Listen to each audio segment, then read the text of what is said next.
Afrique il y a des siècles, les Africains les ont reçus les bras ouverts, croyant qu'ils étaient venus partager. Et quelques années plus tard, on a eu quoi? L'esclavage. Et ils nous ont fait quoi en quoi? Nos pères, nos frères, nos mères nous ont vendus. D'accord? Des années ont passé. On a subi l'esclavage. On a supporté dans l'espoir que demain sera meilleur. Ils ont fait une loi qu'on appelle les droits de l'homme. Quand ils signaient les papiers des droits de l'homme, les ancêtres, ils étaient en dessous. Il y avait juste le plancher qui les séparait. Il y avait des hommes, c'était des Africains encore une fois. D'accord? Ils ont signé les droits de l'homme. Les ancêtres n'y ont pas pensé. C'est des années plus tard. Un génie est sorti de je ne sais où, a dit « Ah, mais il y a un souci ». Mais c'est parce qu'Haïti venait de leur caler le cul. Les Africains les ont foutus, les Haïtiens les ont foutus dehors. C'est là qu'ils ont réagi. D'accord? Mais la honte, devant la honte, une fois de plus, qu'est-ce qu'ils ont fait? Ils sont venus en 1802, ils nous ont laissé 96, 4-5 ans de liberté. Et en 1802, ils ont rétabli l'esclavage. Parce qu'ils ont eu la honte de leur vie. Des hommes avec des machettes, des pics, avaient foutu Napoléon, plus grand armée du monde, les avaient fait foutre le camp. D'accord?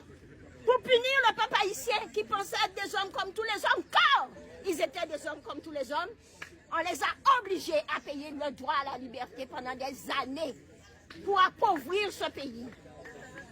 Rappelez-vous qu'en 1945, qu'est-ce qui fait la force des Juifs? C'est la dette. On donne de l'argent aux Juifs. C'est ce qui permet qu'aujourd'hui les Juifs sont rois. D'accord? Mais les Haïtiens, c'était des choses.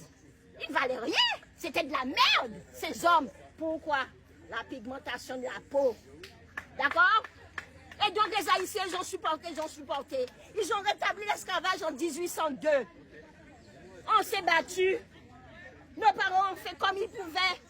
1848 est arrivé. C'est parce que nous nous sommes battus que nous avons été libérés. Qu'est-ce qu'ils nous ont appris? Surtout, mettez le genou par terre et chantez grâce à Cherche qui libérait la Guadeloupe. Et on a répété ça des années en nous faisant croire tout simplement que effectivement c'était un blanc qui nous avait libérés. Et après, pendant la période où tu es libre, qu'est-ce qu'on fait? Pendant la période où tu es libre, on vient de signer que tu es libre. Si jamais on te prenait assis sous le bord du chemin, on te remettait en esclavage alors qu'on avait signé l'abolition de l'esclavage en 1848. L'histoire de France. Si on te prenait, on te disait, vous habitez où? Un esclave qui vient de quitter la plantation. Il n'a pas de maison. Il n'a pas de lieu de vie. Eh bien, qu'est-ce qu'on lui disait? Tu retournes pendant 7 ans sous la plantation. Alors qu'ils ont signé l'abolition de l'esclavage. Cet homme, pendant 7 ans, restait trimé pour encore ce peuple français. Pour rien. C'est l'histoire de France. D'accord? Ensuite, les Allemands arrivent. Ensuite, la période de 1915 arrive. Les Allemands annulent les Français. Notre cœur, on n'a pas. C'est notre cœur, c'est notre cœur qui bat. C'est toujours ça. Qu'est-ce qu'on fait? On rentre en dissidence. On prend des canots, on prend des bateaux et on va en France défendre la France. Mais où est le peuple français à ce moment-là? Il se cache dans les champs, il se cache dans les moulins. D'accord? Et ils se vendent entre eux. C'est l'histoire de France. Encore une fois, notre cœur. Qu'est-ce qui se passe? Les Africains arrivent et défendent la France. Eh bien, pour les faire défiler, on leur met des gants blancs et on leur demande d'avoir la tête baissée. Parce qu'on ne veut pas que les gens sachent que c'était des Africains. Et des années plus tard, qu'est-ce qui se passe? Ils ne deviennent que de simples immigrés. On n'indemnise pas l'Afrique. Et pour recommencer, qu'est-ce que les Français font? Ils se partagent avec le reste du monde l'Afrique et mettent ce pays au sol.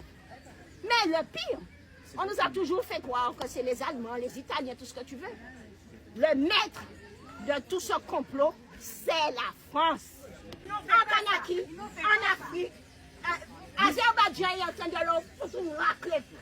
Ils disent aux Guadeloupéens, au pays des Noirs, surtout n'allez pas vers Azerbaïdjan. Pourquoi?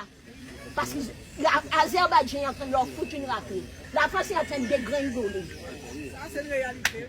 À Kanaki, le député, il voulait pas. Qu'est-ce qui s'est passé avec Alain Lascal? Eh bien, de force, mon beau qui, pas même permitté, ici, il y a Sion Parcelle qui n'a rien à voir ici.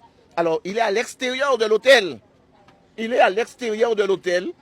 Et on arrive à venir le tirer de force. On arrive à gazer. On arrive à faire effectivement des choses inadmissibles. Comment comprendre qu'à aucun moment nous sommes rentrés dans l'hôtel? À aucun moment on a empiété sur la parcelle même de la commune à l'intérieur. Et aujourd'hui, les gendarmes viennent. On ne sait pas sous quelle ordonnance, sous quelle décision. Ils sont venus nous faire sortir de ne pas circuler. Donc aujourd'hui, on a perdu la libre circulation que nous avons. C'est dommage. Mais nous pouvons sortir là. Et je nous détermine à arrêter. Tant que ces poteaux-là, ça n'a pas sorti, nous pouvons effectivement là. Alors, plus que jamais, le combat continue. Aujourd'hui, à voir ce qui s'est passé, après ce qui s'est passé avec l'affaire Jean-Pierre, à voir ce qui s'est passé avec M. Lascari, nous disons que ça, c'est du foutage de gueule. Ça, c'est effectivement, encore une fois, ils vont dire que oui, mais sont des beaux, qui a dit ça, sont en bavure policière, et que, mais il y a des montants bourgs, qui n'ont canne. Alors, l'autre jour, c'était les femmes, et maintenant, c'est quelqu'un qui est en situation de handicap. Voilà ce qui se passe à dire.